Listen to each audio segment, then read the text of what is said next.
talk about Canon, we're going to talk about Sony, and we're going to talk about Fuji. I'm going to wait a minute for everybody to kind of jump into the live stream, but we are definitely going to get into what camera to get your hands on to start off with.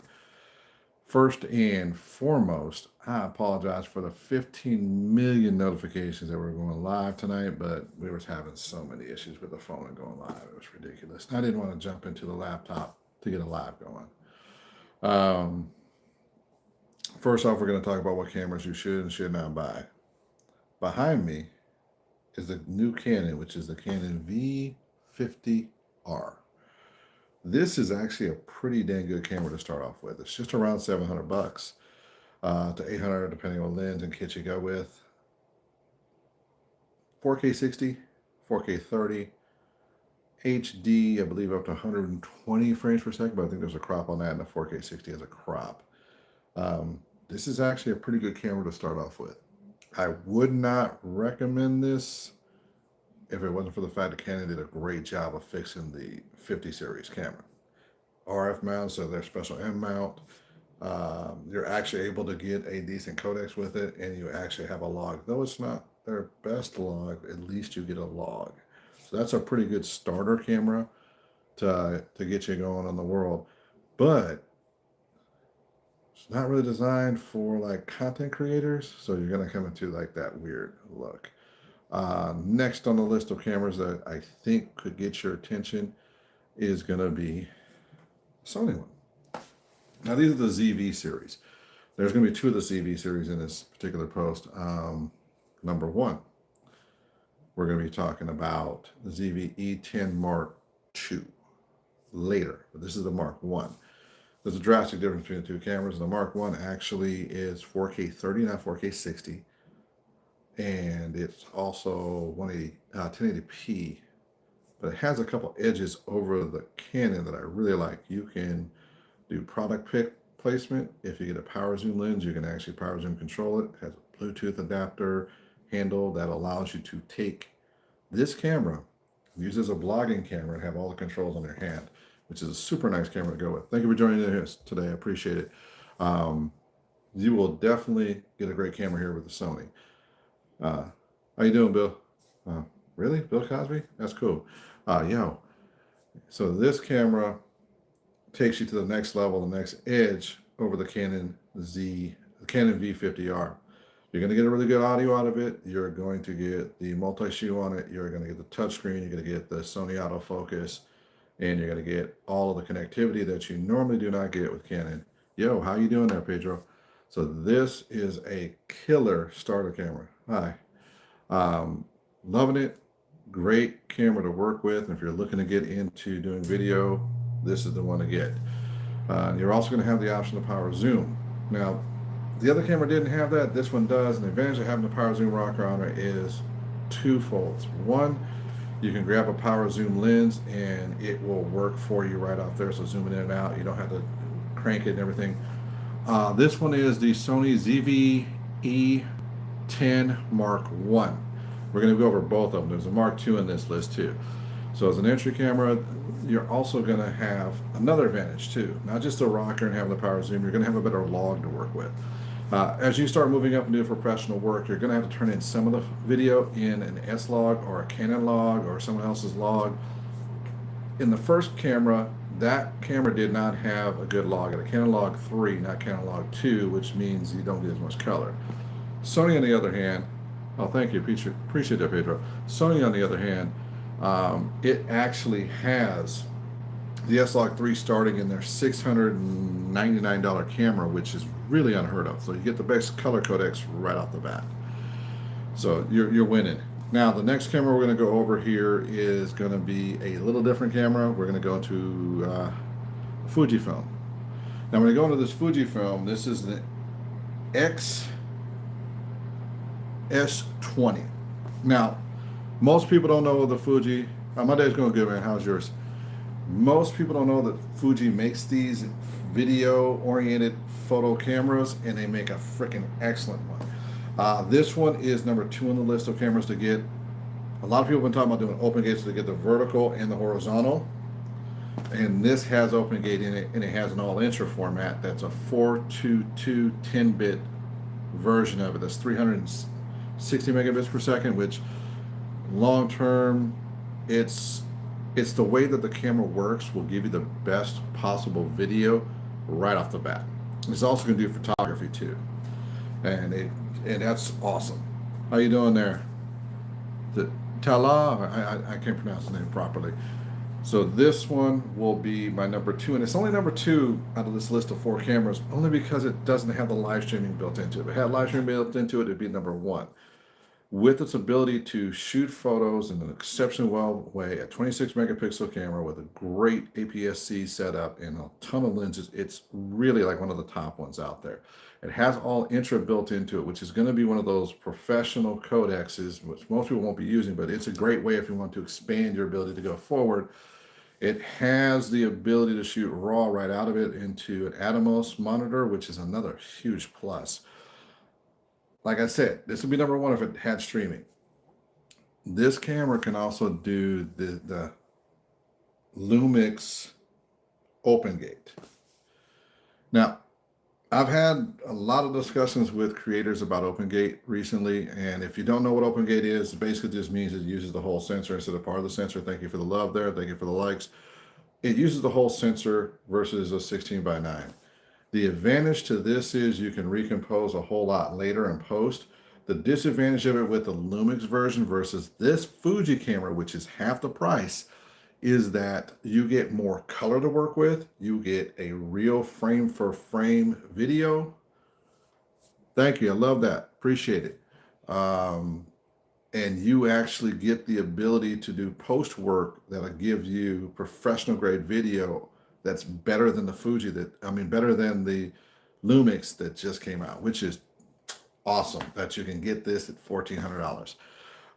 The next camera we're going to talk about is the one where I said it's number one only because of the streaming, because this camera here has got tons of features on it. But the next camera we're going to bring up is the upgrade to the second camera on the list, which is the Sony ZV-E10 Mark I. There's also a Mark II version, which is this camera right here. It gives you the vlogging handle option on it, which is Bluetooth, which lets you do the power zoom and everything else on it, which this is absolutely phenomenal if you're going to be doing personal vlogs. And it gives you professional features on the other side of it. So first off, S-Log 3, which this is awesome. And it's got an all-intra format, which is going to give you 4K 60 with no crop where the Canon has the crop. It's going to give you a true frame for frame all-intra versus just a high efficiency version of it, which is super, super nice.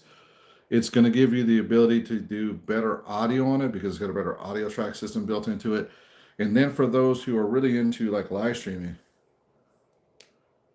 thank you for that. For live streaming from the camera. Now, this is a little bit different. Most of the times when you're thinking about live streaming, you're live streaming from your phone or you're live streaming to something else. On this particular camera, it allows you to log into YouTube and stream from YouTube. Or if you've got Instagram or any other ones that give you a stream key, go into the stream key and stream directly from the camera without needs of anything but Wi-Fi. Once you've put in all the information on your cell phone and told the camera what to do, you can even disconnect your phone and it will stream. That's huge. Now, the other part of it is the professional side. Most people are not thinking about this as working for ESPN or CNN or anything like that, but imagine you're out and you're doing some crowd work and you don't want to bring a $10,000, $15,000, $20,000 camera on your shoulder in the middle of a crowd. You just want to get a couple crowd shots and they're going to go into the stream. There's something called SRT. And SRT sounds like a car thing, but it really is. Thanks for the like. I appreciate it. The SRT is a very secure and a very much more professional way of sending video signal from a remote device. And in doing such, Sony put that in this particular device. Now, if you look up SRT and devices that you need to get for it, those devices you need just to adapt another device usually cost between $300 to $2,000. This camera is only $1,100.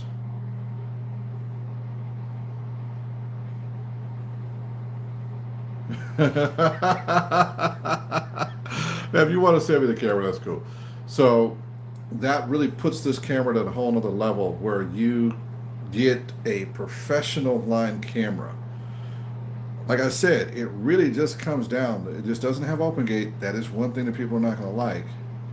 But what really sets this camera apart is its ability to do the live stream. Its ability to have a codex, which is S-Log3. And for those who are really interested in growing their business, S-Log3 is a very good codex that's been used all the way from the couple $1,000 camera up to the Murano $26,000 camera that's used in videos and forums and everything else. So that's one thing that's nice about the Sony cameras. They give you that S-Log, so everything can be used together, which is a color codex that makes you look really good on a video. Now, the streaming part sets it completely apart. Here's where the number one and number two camera can be switched back and forth. If you are video first with just a few different photo things you're going to need, I would say get this camera. If you are photo first with a little bit of video work, but you're not worried about streaming, the camera to get is going to be the Fuji. Because the Fuji is going to actually give you a little bit more on the video side with the open gate, which is magnifique. Having open gate and this camera at $1,500 really throws the Lumix under the bus. Now they do have a full frame version, something like $600 more than this, but you don't have as many lens choices. You don't have as good of a photo setup either because Fuji just does a great job on the photos. And you don't have the biggest ecosystem when it comes to the rest of the lenses and everything around it, where Fuji will definitely just dominate over Lumix. Now, also Fuji takes a really good photo that could put this camera to shame. So it's going to be kind of like, what's your avenue? Should I get this or should I get that? Now, for those who came here to ask about Canon, so the Canon does have a camera, but the next levels up, I required an all-intra. So the entry-level camera could go without an all-intra format. But the moment you go to the next level camera, that's $1,000 or $1,100 and higher, it has to have an all-intra format. And Canon doesn't give you that until you get to about $1,900, which is the R8. Then you get all intra. So with the cameras I'm choosing that are $1,499 and lower, these are basically the four cameras that are going to be in that category. That entry into doing photo and video. Initial entry, I wanted right around $800, and the two best entry cameras for that are going to be the Sony and the Canon because they're going to give you the most right off the bat. There's a Fuji that could go in there too, but it's not really one that I would choose to throw in there because it's like, okay, it's kind of good. And then when you move up to the $1,000 or more, the Sony ZV-E10 Mark II with all of its capabilities puts it far and above everybody else, except for one facet. If you're someone who's starting off the journey of being a videographer and you want to have open gate, this doesn't have open gate. This camera does not have open gate, but this camera does. So you could actually start your social media videos right now and work forward with that camera. Tomorrow or the next day, depending on how busy the schedule gets, I'm actually getting really in depth on some of the things this camera can do alongside other ones and putting a full kit together where you could start off your videography business doing with either $1,500 kit up to a $2,500 kit that would have lights, video capabilities, and all the rest, one piece. And that's really what it comes down to. This channel is all about advocacy for video productions or productions in general. So we're doing cameras right now for probably the next 30 days, and then we're going to get into audio because live events are going to be coming here roughly around March, April. So we're going to really dive into that. But this camera here has got great audio inputs. It's got great photo and video capabilities. It's got open gate, which a lot of people like. It does not have streaming, which is one of my criteria for setting the camera up for the next level. And it is not a most common log used for video, but it does have a good log. So this is what we're talking about for equipment and everything. I appreciate everybody who jumped in on the live. Like I said, I'll be doing more of these. Sorry about the audio issues earlier today. Appreciate you. Thank you. Here are the four cameras, so we're going to go over them one more time. So we're going to start off with the Canon V50R. If you're a Canon user and you just want something you can stream a good video from. Good color, not superb, but just all around good camera. And you want to start off right around 700 bucks. There you go. If you like Sony, the ZV-E10 Mark I will give you a really good professional start with a professional codex, which is going to be the S-Log 3, and you're going to have a lot of professional tools on the camera, including power zoom rocker. There's a button so you can actually pick your products and everything right up front. The audio on it can actually be directed. There's a lot of great things on this that's not on the Canon. Next camera up is going to be the Fuji. So if you are into, no, I'm not The Rock. I wish I was The Rock with the financial side of it, not all the other headaches he's had. All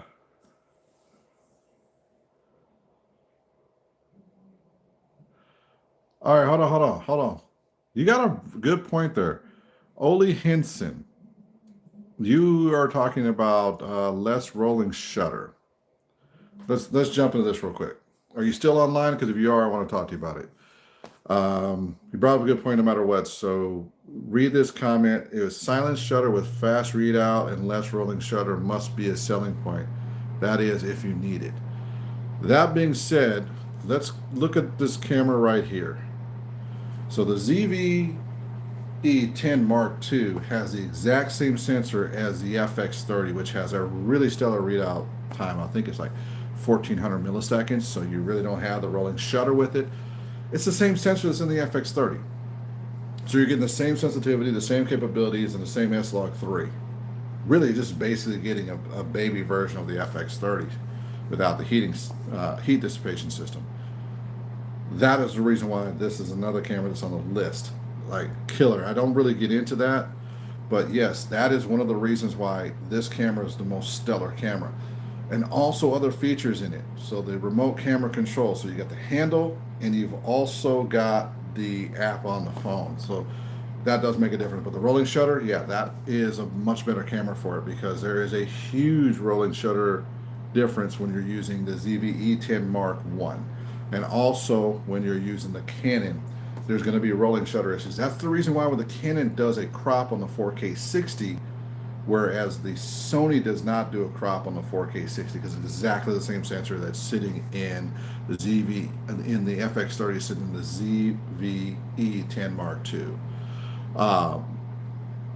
This camera, on the other hand, I've yet to get a true rolling shutter reading on this one, but if it's like the predecessor of the 26mm camera, it's going to have about the same rolling shutter issues as the A7 IV. So if you're doing a lot of panning, whipping, or if you're doing slow-mo and you're really having some slow-mo issues, that's the reason why. So it's better to shoot this in 4K 60 or 1080p because that'll give you a better look and a better feel. Hope that answered your question. Ellie, if you're still here, I would tell you to get the ZV-E10 Mark II because it's going to have less rolling shutter issues. Any more questions and stuff like that? Because I'm going to be on for maybe 2 more minutes, maybe 3 more minutes, but as I was going through the camera. So this is the Canon V50R. So if you're a Canon lover, go with this one. Yes, there's 2 Sony cameras, but guess what? They make really good products, and they got a camera for every freaking level there is, all the way up to like a $66,000 shoulder camera. So, or actually over $100,000 for their Venice. So there's going to be plenty of cameras that they're going to have in multiple categories. This is the Mark I. This is the Mark II. Both of them are excellent. By the way, thank you for the 7 likes tonight. And then a brand that no one gives love to. A friend of mine was talking to me the other day, and he's built a reputation with his Fuji cameras at being like one of the best photographers. Hello, how you doing, Nikki? It annoys me too. I do some sports video. Only I know exactly what you're talking about. I'll continue the story now. My buddy has Fuji cameras, and he was like, I gotta buy all these different cameras. I gotta buy all that. I was like, no, you do not. You need to buy different lenses because your camera, since you don't do live stream, you just want to do some video, already has all Intra. It already has a great codecs. It already has 4K 60. It already has everything else. That and I've had to talk to him a little bit and say, look, don't spend extra money you don't have to spend for no absolute reason. Oh, it's Nikki. What's up? Welcome back to the live stream. I'm about to get off here in a couple minutes, unless you got questions. Nikki's always in the comments and just freaking awesome. Always has great questions. So, Nikki, let me go over this real quick since you're new to here, back into this. So, we're talking about four cameras here. The Canon V50R. This will be the first camera. It's right around $700. It's in the list of four and ranked from the lowest number all the way to the top number. So this one's going to be my fourth choice. It's a great starter camera. It happens to have a really good codex, but not the greatest. It's got a really good autofocus, but not the greatest. It's a good start camera. The next camera is going to be the Sony ZV-E10 Mark I. Professional codex in it with the S-Log 3. Directional audio, which is unbelievable. Better controls for if you have a power zoom lens on it, so you can actually control the zoom on there. You're going to have Bluetooth control, and you can also monitor control it from your phone, which is really, really cool. The next camera is going to be the ZV-E10 Mark II, which is number one in the list, but it's the next one in the order. Same sensor as the FX30, low rolling shutter, which is if you all Helson was talking about rolling shutter. This has a really low issue with rolling shutter. It's really nice to have. Better codecs, all intro 4K 60 to 600 megabits per second, which is a really, really solid video codecs to work with, even better than a lot of the other ones that are out there that are high-end professionals. It's actually the same codecs you would find in the FX6, so it's really nice to have that. Just a badass camera all the way around. And then the last one is the Fuji, and this is the oddball one, but I brought it in because it's got a really good camera on it, really good sensor. It has the open gate on it, which is superb if you're looking for open gate for under $2,000. This has got a great open gate with an all intra. Unlike at 6K, unlike our buddies over here at Lumix, which don't give you an all intra, they just give you a hyper compressed codecs. Any questions on these? Let me know. Oh, I got an easy solution to that, brother. It's $50. I've been using it for the last 2 years, or yeah, about almost 2 years now. It's the small rig external fan thing that you can connect to it. It will let you run it all day long. I have used it forever and in a day, and it's worked perfectly for me. I've had it with the A7 IV. I've used it with the Canons, because Canon have overheating issues too with with their R5s and stuff. It's just a TEC fan. It's like $50, and you can run the cameras all day long, because Canon has the same issue. Panasonic has the same issue. Hell, anything that doesn't have a fan internally built into it has the same issue. That's why I went with the FX series for the FX30, but the A7 IV has got a great sensor, and it looks really good, and audio and everything's great. So I just put that fan on the back of it. My buddy's got the R5, and we just put the fan on the back of it. They work. It's $50. Technology we have available to us all the time. So good point. It's just with new technology available, we can now keep it going longer. Zooming is on old ladies. What's the camera being used for? I can't read your name, so please forgive me. First off, zooming, when you're doing events and everything else, it just turns out you have to do it. It's just the way it goes. We do a lot of long events. They're 6 hours long. So there are people on stages, walking in and off stages, and we have people on camera op positions, and having a power zoom is just a normal part of life. You look at any major production, from concert productions to live streams to everything else, zooms are just the way it goes. And I think it's pretty cool, that people, come out and have their opinions on the zoom, because really all of the stuff that they talk about with cameras being like, oh, you don't need a zoom, you need primes, you need this. It depends on the scenario.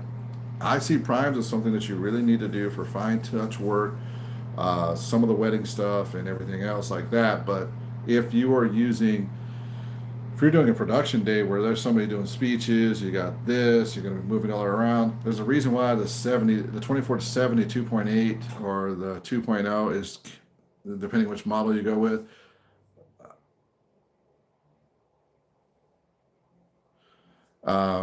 It just works. it freaking just amazing. It allows you to get the shots and everything you need. Sorry, I paused. I was reading the comment here. Yes, Fuji does sell a fan. Yes, they do. For both series, actually, they do. That's right, because they know there's no reheating issue, and the same fan I was talking about works on there too. But the zoom is something that's just a very, very common piece. Hold on a second. Let me grab one of my cameras here. Uh, just so you know, this right here is a FX30 with a G Master Sony 24 to 70 lens on this, a 2.8. These are just what you use. And a lot of times you find yourself zooming in and out like this to get the shot, and you'll have hand movement put in there. And the reason why they put these rockers on it, let me turn this green screen off for a second. Reason why they put these rockers on it is to avoid that issue. A lot of times you'll find yourself in a situation where you need to be able to zoom in and out, and you need it to be smooth and clean. And if you're holding it handheld and being able to zoom in and out like this, you reduce the amount of shake, and it makes it work really well. So like this setup right here, this is a 30, but if it was an FX3, it would be roughly about $6 grand. No, actually $7 grand setup. This one's about a $5 grand setup, $6 grand setup as a camera. So these are what I use on a daily basis to go out and do video and stuff like that. So when I'm talking about these cameras, these are things I actually use on a daily basis. So, nothing, crazy, but that's what I use.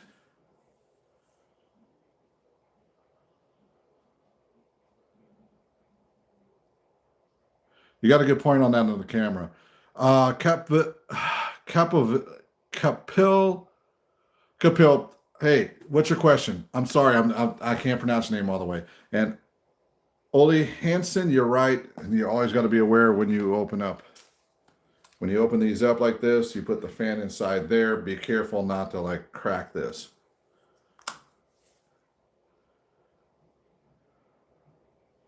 Not at the moment for you. I've got an editing team already. They're out of the Philippines, actually.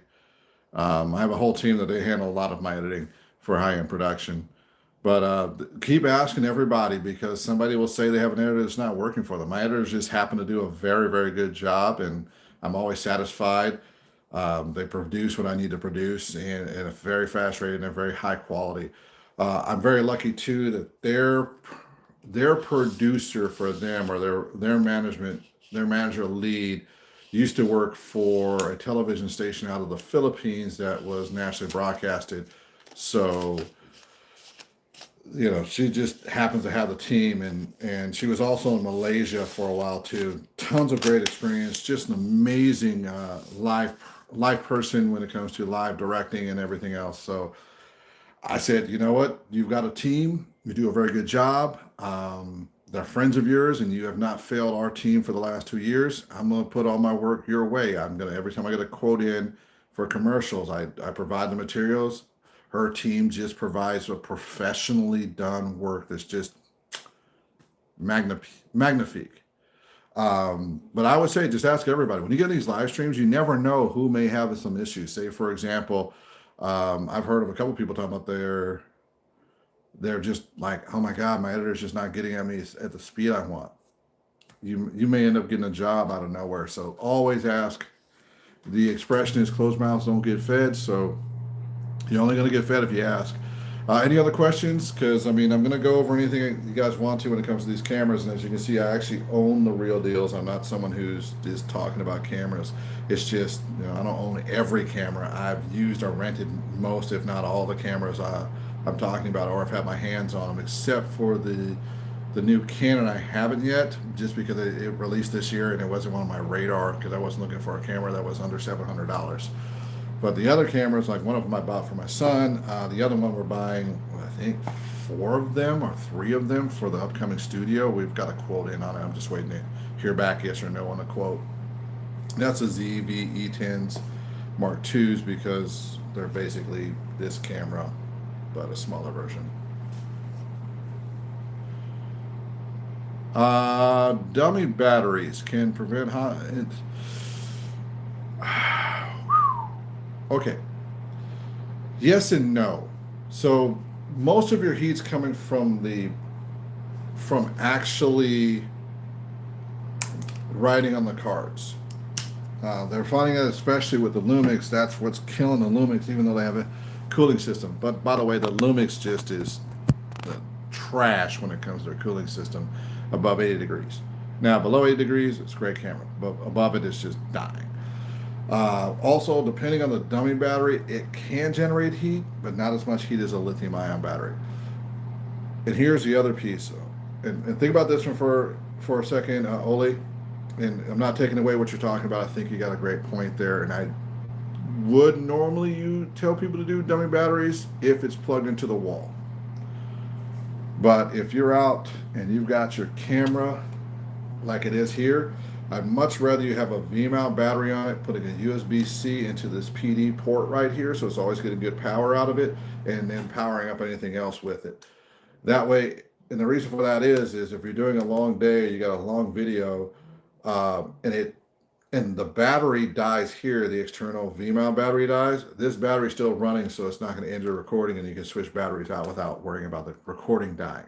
I don't care if the monitor dies, microphone dies, or anything else, because I can always get audio from another camera, but losing the video is going to suck. Um, Let me answer Nikki here. 2 FX2s. I'm not buying the well, that's another camera.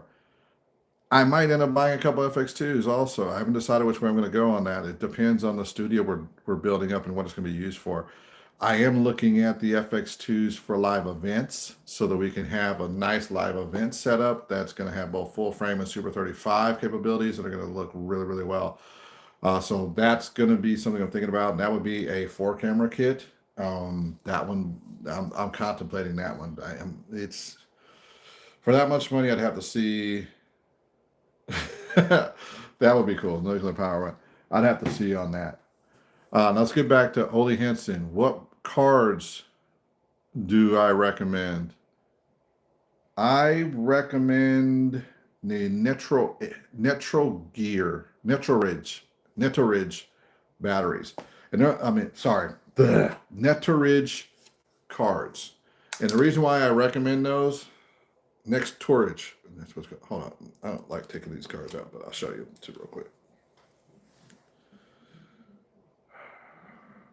See if this will pop up there. Come on. This is the cards I recommend. Next Torridge. And let me explain why I recommend those to you. I've been looking at these memory cards for a long time when I bought them. And it turns out the ones who make these cards used to work for Sony. And oddly enough, Sony was like, we support you for taking a step out on your own. And since you helped build the technology, we'll give you a hand. It's nice to have an alternative that we know is not going to screw up our camera. So they made an alternative. And I've used them. I've had them for a couple of years. I never really take them out of the camera because this port, unlike Canon's port, this USB-C port right here can send 400 megabytes per second to your computer, which is really awesome.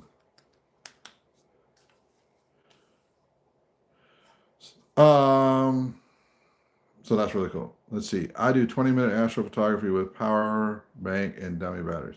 You can do that. Yeah, you can definitely do that. I just like having the original battery in there and taking advantage of the power delivery system on the USB-C to take advantage of it, but you can definitely do that. With that, you can use a V-mount battery or anything like that. And generally, V-mount batteries just aren't going to die right away, but if they did, or if you not charge it all the way, then it would suck.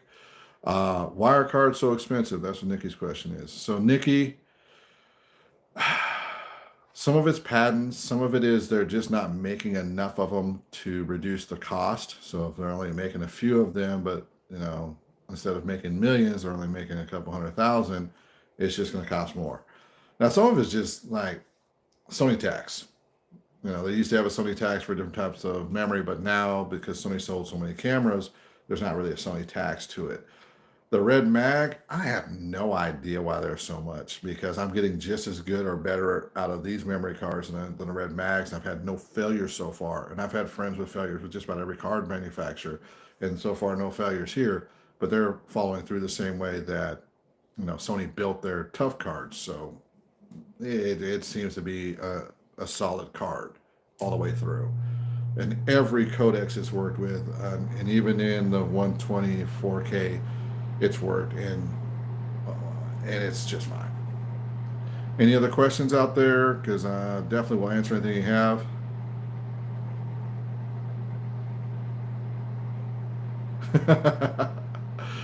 Yeah, to me, cards are cheap. I did film photography, and like you and I are in the same boat here. I did film photography when film was so much, and you had to buy the right film. So 100, 400, 800 film to know what you were doing. You're welcome, Nikki. And that shit was expensive. Once you got to these SD cards and shit, and I could just go blast out 1,000 photos and practice real quick, and I didn't care, and I put it inside a shutter because I could just practice. I wasn't eating the shutter up. It was fun. It was literally just like I get unlimited memory and unlimited photos, and I would go practice and practice and practice and practice. So lighting and color, and then I would come and do post production and edit all these different photos. So coloring and everything else became super easy. Like when they started giving us the option to do an S-Log 3, it was fucking nice because I could just. I'd already been using color wheels. I'd already been using multiple layers for getting color right. I always was already changing colors. I was already doing, magic. Oh my God, everything that people say is hard for coloring, I'd already been doing it. Every photographer I'd ever met that dropped out 10,000 photos and edited 10,000 photos has no problem doing coloring in DaVinci Resolve because the tools are exactly the same as Capture One. Ooh. Y'all need to go raid his fridge.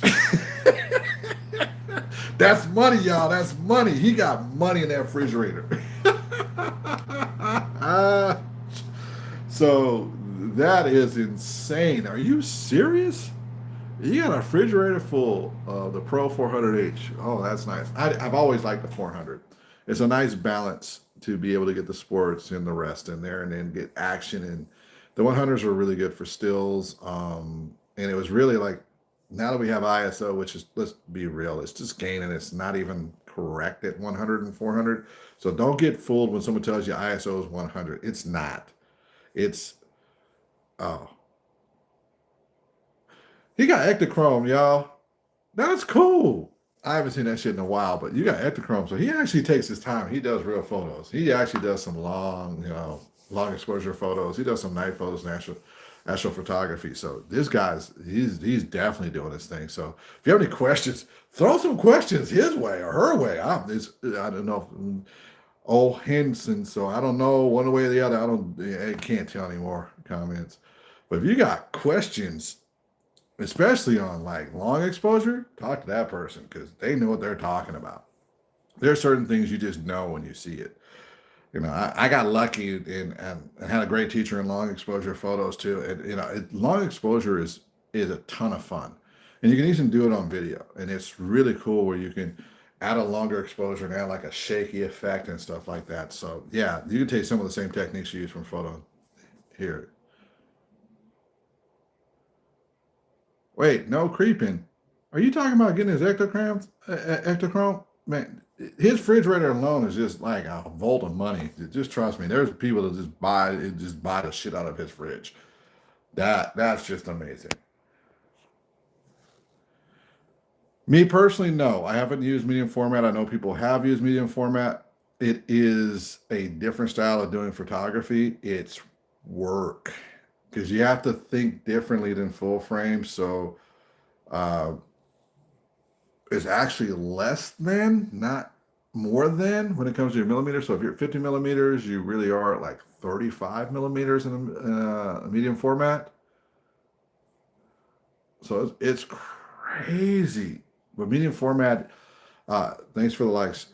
Medium format is excellent. And by the way, Sony makes their sensors for like Hasselblad and stuff. That's why they made a partnership for Capture One, which is cool. So Nikki, yeah, I haven't personally, but I know people who have, and I've seen the process with it, and I think I may have done 2 or 3 photos on them, but it was just like a completely different process. It's a different mindset when you're doing that type of shot. But it's cool. I mean, it's cool. It's the same as when you're shooting large format sensors that are bigger than full frame, and it's a ton of fun. It's definitely different. Any other questions or anything like that? I'm sorry, the person was like, Artemi- uh, the one that just said selfies. You got any questions? Because I honestly don't know how to pronounce your name. So you've been cool and making comments all night, but I apologize. But do you have any questions on these cameras? So there's the Fuji, or in the comments, there's a Sony, there's the Canon. Any desired wants to know information about any of these cameras, what makes one better than the other, or have a complementary features, I will definitely kind of go over those with you if you have those. Yes, I got love for everybody here. I am a meanie, but then again, I'm also a father, so that's part of the job. And I'm a husband, so I got to be the meanie in the family, anyways. That once again, that's just part of my job. I appreciate the love. So let's kind of go through the list one more time, and then hold on.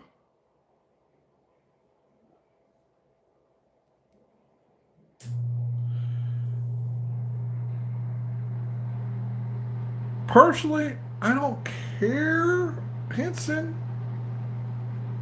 Either way, 6x17 or 6x12. If that's what you're asking, if that's normal, then they are. But then again, if you were doing photography in the past, that's pretty normal. So I mean, that's just when we've gone to digital. Hi, Isaac. Um,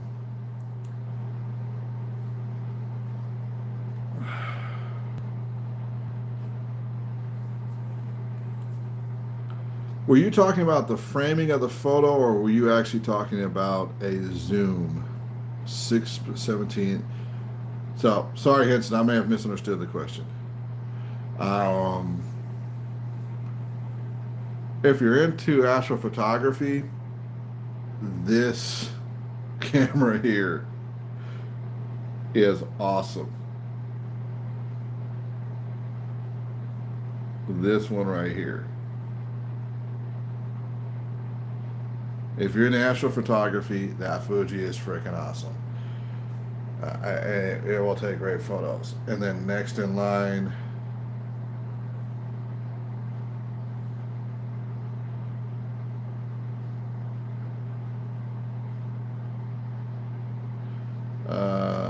okay, so now we got 2 people here that are having a weird argument. That's cool with me, whatever. Yeah, I gotta say whatever you're gonna say anyway. By the time the video's over, the comments are gone. Um, please be nice. The only thing I ever ask for in the comment section is be nice. I don't like kicking people out of comments. Oh, for astrophotography? I've heard that the Pentax K1 was a really good camera. I never got a chance to use it. I really never did. All right, so let's see. Just remove you.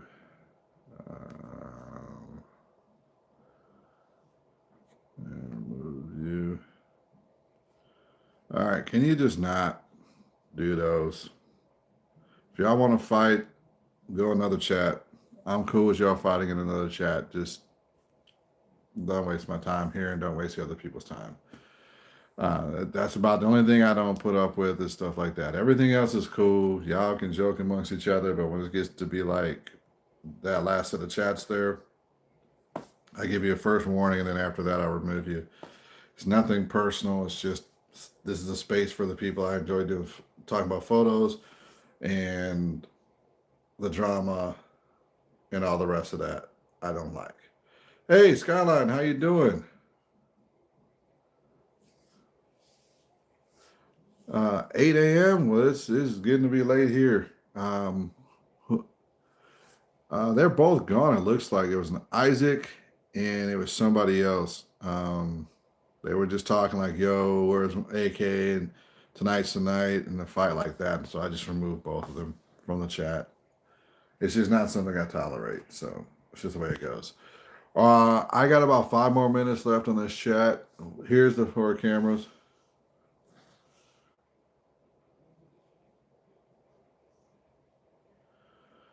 Come on, man. Is it really time to throw dumb comments like that? Um, if you got any questions here about these cameras, so let me show you the 4 again. So we got the Canon V50R, which is a good entry camera. They'll give you some live streaming capabilities. The ZV-E10 Mark I, which will get you entry into S-Log3 and an entry good camera that can grow with you and grow with the lenses and give you great video. You have the Baby FX3, which is a ZV-E10 Mark II, which basically has the same sensor as this camera here, which is the FX30. And then you've got the Fuji, which gives you your open gate and a great photo camera. So if you have any questions on any of these, let me know.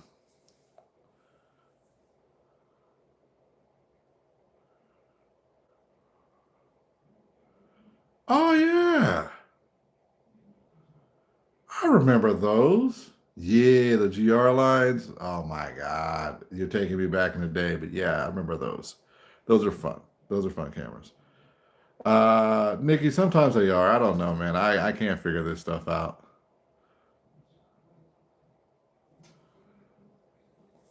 Tom and Jerry, or Tom Jerry, what part of video do you want to know how they work? Because I can talk about how codecs works. I can talk about how true frame for frame versus long op, which is a group of photos. I can talk about how live streaming works. I can talk to you about how you do codecs into stream boxes or going into computers or PTZs that are running through Ethernet cables. What do you want to know? As one of my jobs is owner of the company, but I'm also a productions manager. I've been a producer. I've been a technical assistant on the sets. Thank you for the likes. All these different jobs. So when I say, can I answer your question? I'm not saying that to be like I'm facetiously trying to get conversations. It's literally, I do this business. This is what I do. Usually about 1 or 2 every weekend of events of some way, shape, and form of video or live live events. So I'm gonna help you. Generally, I'm on 2 to 5 video shoots a week, and I'm also doing these live streams now all the time. So these are just the fun ones. I'm actually like build whole whole shows, like scene transitions, put commercials in, all that.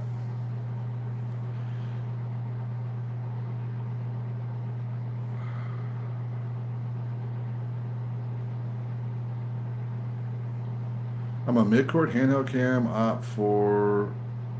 That's awesome. The ACC network. That's awesome. Which camera do you like to use for your handheld cam? I have seen everything from shoulder cams to now that people are using gimbals and jackets and all types of things right now on mid-court. What is the camera you like to use? Because it's all over the place right now as to what cameras are being used. I love the fact that Sony opened the door for the FX3 being on, you know, court side and stuff like that. Oh, okay, nice. And you're a shoulder cam mostly person. I like that. I'm a Sony shoulder cam or I'm a Panasonic shoulder cam personally, but the Sony would be my number one. And then I started my video productions way back in like 1993 with those. Um, the FX3, I mean the FX6 has been weird. Depending on what lenses and everything you put on it, it rocks up there with the top end stuff, and then it also it's weird because social media used to have like a stigma to it, but social media has become really important. NIL deals are just unbelievable. The amount of video that's going up on YouTube and everything else is just insane. And the fact that YouTube now owns almost 14 or 15% of the TV watch time on a regular TV is absolutely insane. And 1 billion hours a day of video is uploaded to it. And watch time is somewhere near 1 billion hours too. So it's just absolutely insane. The FX6 also has almost every major feature you could think of. Um, so it's a solid camera. And with its codecs being the same as something that's in the Burano, that's also usable all the way down to A7 for less important stuff. Define less important stuff. Because I use the A7 for general interviews and stuff like that. And I've also used it in commercials because it's got a solid 4K 60ness, and it has an alt intra, and it has S-Log 3. So I don't miss anything. And then with this newest update, it was a huge update to it. So define that for me. I like the FX series for a lot of my main video stuff, but I like the A7 IV because I can do step and repeat photography and the rest.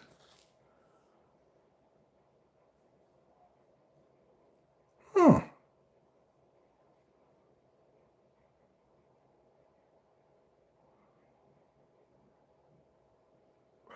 You know what?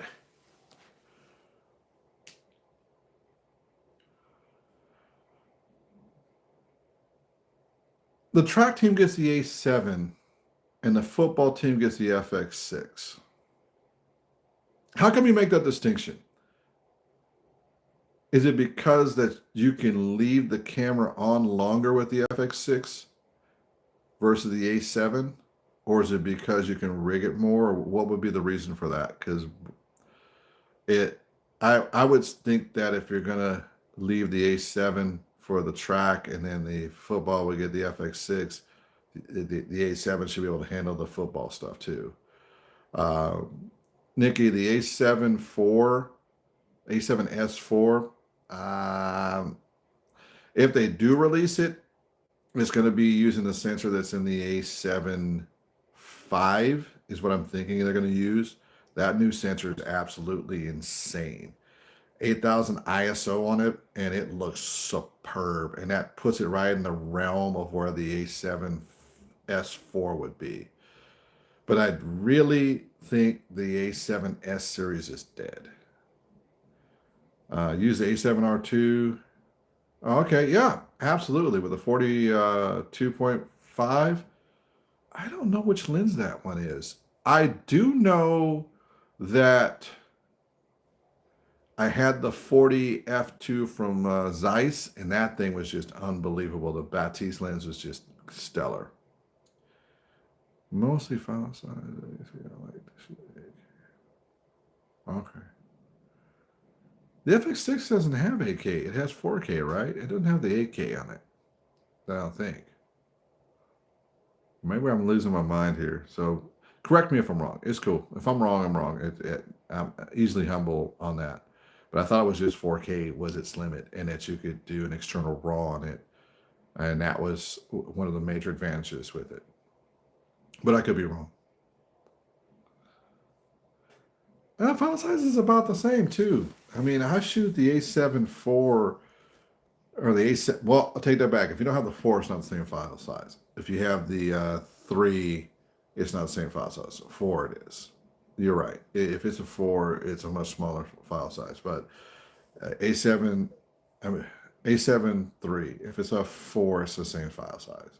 It's insane. If you're shooting 8K, are you shooting an A7R 4 or 5 for the 8K for the football? Or are you shooting a different camera for that? But I think Canon's got that.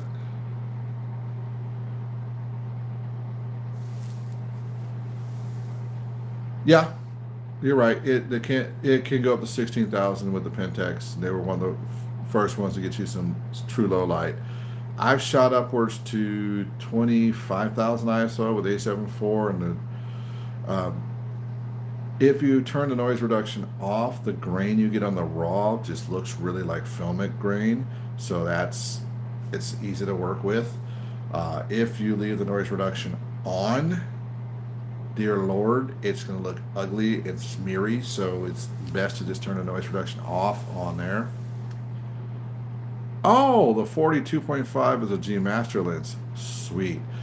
I stopped looking at the G Master lenses for a while there because, the first few times I was using them on video, they were slow, whereas the Batiste from Zeiss were super fast and their focus was better and they were better sealed initially, like water sealed and stuff. They had a better water sealing. That's the reason why I didn't look at the primes for them.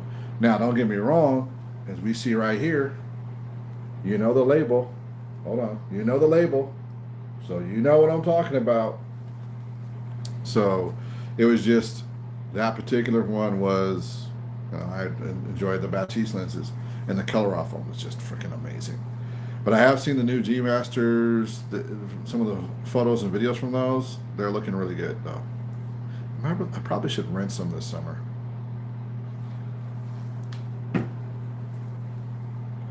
Cool chat, everybody. Y'all have been awesome. Tom, Jerry, are you still there? Because I did have a question, what you're shooting 8K with. Definitely would like to shoot some 8K stuff too. I just don't see any, that's another thing on my list. It'll be another video down the road. We're going to be looking at the Black Magics, both the 6K and the 12K as options. We're really just going to go over the 12K like head to toe and why it is probably the best mid-production camera that's going to be in the market, especially if the autofocus portion gets fixed on it. Then it's just going to be awesome. Always. If you're going to be of subs and likes, I appreciate it. If you want to do subs and likes. If you don't, that's up to you. Appreciate everybody who's been on the chat tonight. We're looking at, we'll be an hour here in about 3 minutes. So we're going to cut it at an hour. I love doing these chats, but it's like, okay, I also have to get some rest too. Got some work tomorrow. Appreciate the like. Got equipment to move from a studio that's going to be closing down, which sucks. And then we're going to be doing some other stuff.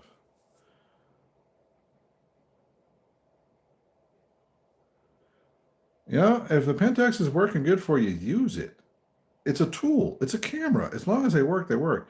Like I've got a dream editing team that I shoot the FX30 at over 5,000 ISO all the time.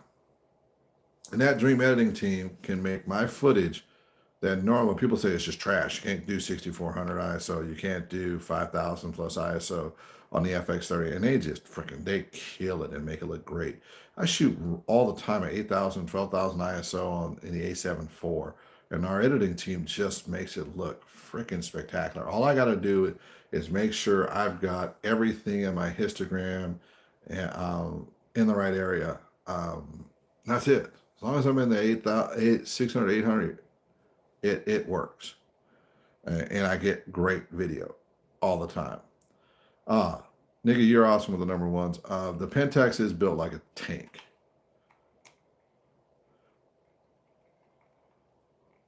I don't know enough about the focus hitting it in the dark. I haven't heard any complaints ever with the Pentax when it came to autofocus. So, frankly put, if it hits great in the dark, it hits great in the dark. It's hard to get autofocus in the dark in general. So, if it does it, that's awesome. If I can see it when I'm shooting log on this, I'm going to get the autofocus on it. If I can't see it and it gets really dark even on the log, I'm not going to get autofocus on it. That's just the way it goes. Figure that out all the way. If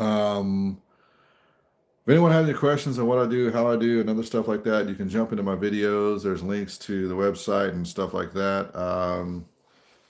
That's the business site, so I'm exposed to everybody there. So anyone who wants to reach out, whatever, that's cool with me. Here are the 4 cameras I recommend that you could look at if you're looking at entry cameras right off the bat. The Fuji XS20. Just a nice rounded camera. Get that if you just want good photos, good video, and have open gate as an option because that's been like a big thing lately. If you want a production camera that has a real production sensor in it, the FX30 sensor in it, the ZV-10 Mark II has a ton of cool features, including streaming and professional SRT streaming built into it. Super cool to work with. If you want a good entry-level camera with power zoom and microphone control, it's designed for blogging and just a solid autofocus, it's just unbelievable. Sony, can't lose. If you're looking for something that's similar to that, but you like the Canon brand, get the Canon because it's freaking badass. It's a good start-off camera. And that's going to be about it. I appreciate everybody who really, really, really took the time to watch this for this last hour. The 11 likes, the 5 people that are on right now. I appreciate all y'all. You didn't have to show up on the stream, all that stuff. Oh, Henson, nice to meet you. Nikki, as usual, you're always just throwing out so many comments and being cool as hell. So I appreciate you all the time. You're awesome. And everyone else who jumped in, y'all are great too. Y'all take care. Have a good night. Bye-bye now.